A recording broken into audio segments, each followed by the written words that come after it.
Welcome back. This will be part 2 in the series of my workbench. Today we are going to be working on the sander and the router sections. The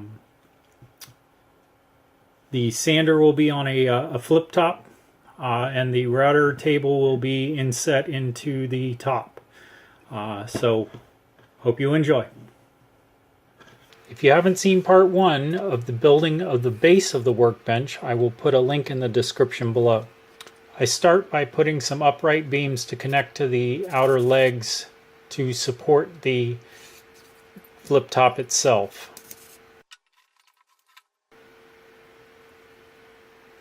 I then add several more supports to the base of the workbench.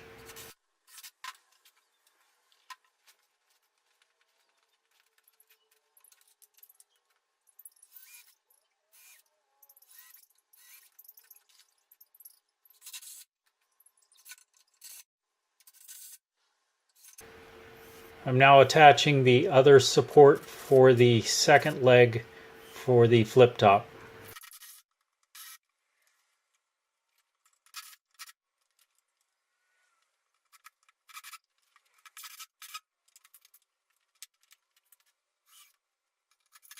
Here I'm adding boards to the bottom so that everything will be flush when I add the bottom deck.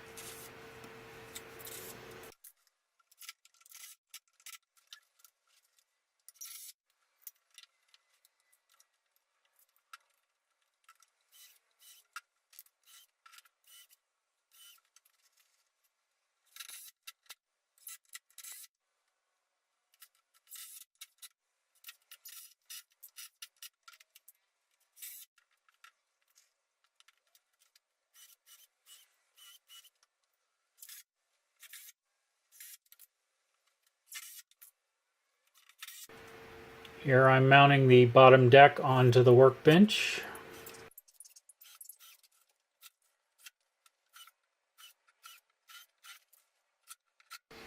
All the holes are countersunk so that none of the screws will catch on anything.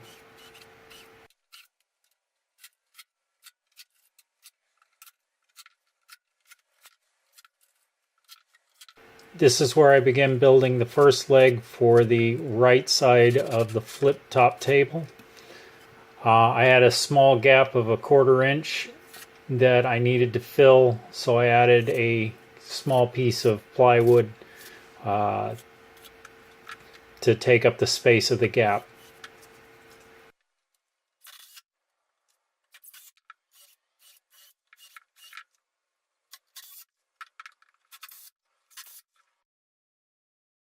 It's a nice cold February morning in Florida. I believe today was about 80 degrees.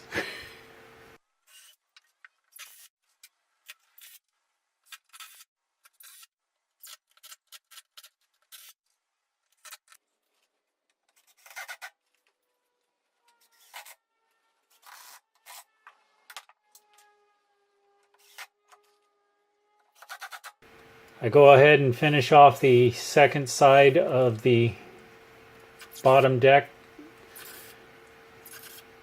adding more supports along the edge.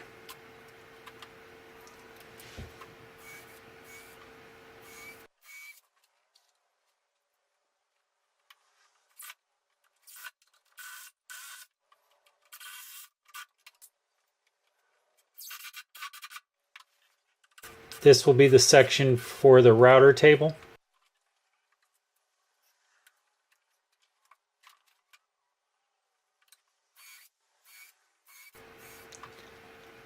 I needed to do it now because the flip top section will extend over onto it.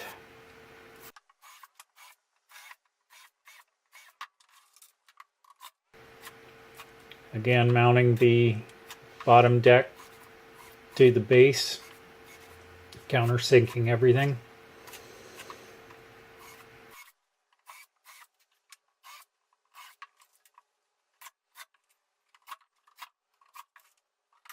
Here I'm making the other leg to support the left side of the flip top.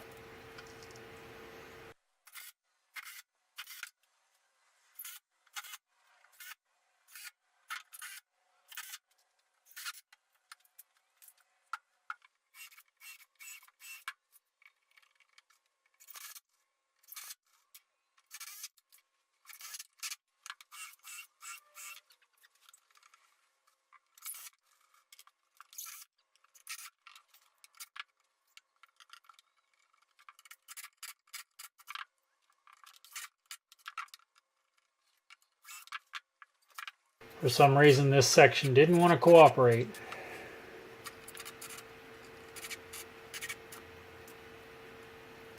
And I figured out that I was trying to screw into another screw. What I didn't video was drilling the holes for the pipe. It's a 3/4 inch galvanized steel pipe. I drilled all the holes with a Forstner bit at the same time so that everything would align correctly.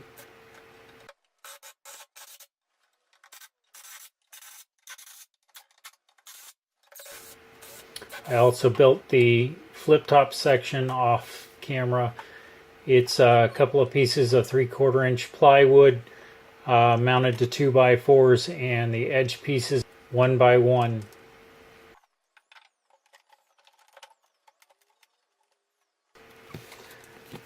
The galvanized pipe has a T-section so that I can run the power cable in through the edge.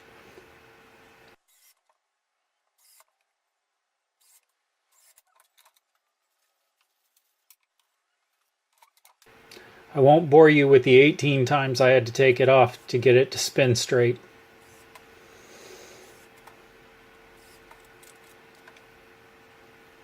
But I eventually got there.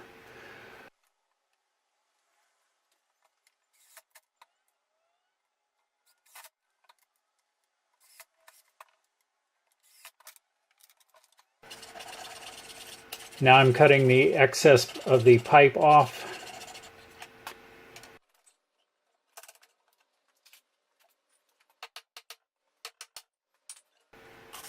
This board is to keep the pipe from coming out. It has a smaller hole so that the cable can run into the pipe,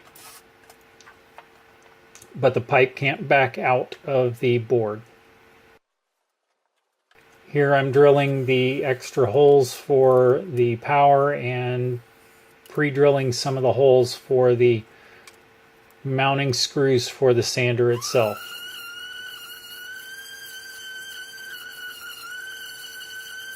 And then I sanded everything down.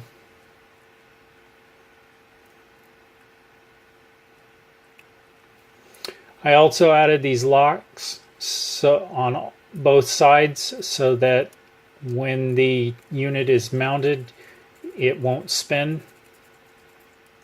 Making sure everything's straight, I then start screwing it down.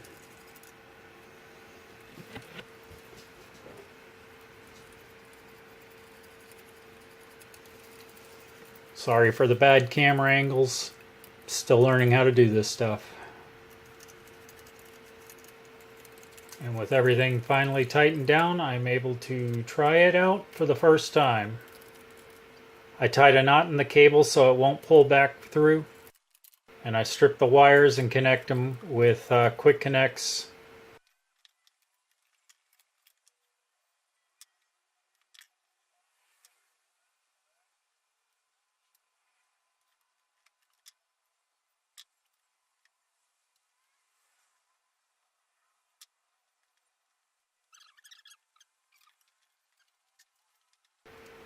Flip it over, lock it down, and give it a try.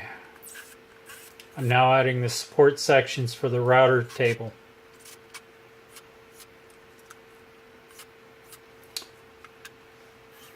Start by cutting out a 3/4 inch piece of MDF for it to rest into.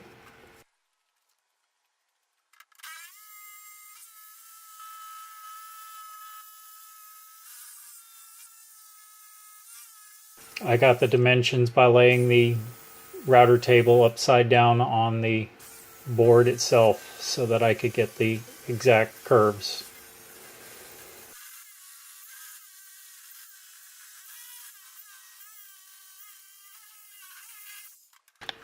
I ended up having to shim the top with 1/2 inch strips of plywood underneath so that I could bring it up to the level when I put on the final 3/4 inch piece of wood on the top.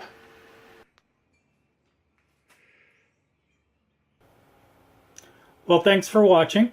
The next section will be probably the table saw and then maybe working into the miter saw. So stay tuned for the next episode. I'll probably be taking a break because it's gaming night tomorrow. So I should have a video about the table that we use for our gaming. So hope to see you then.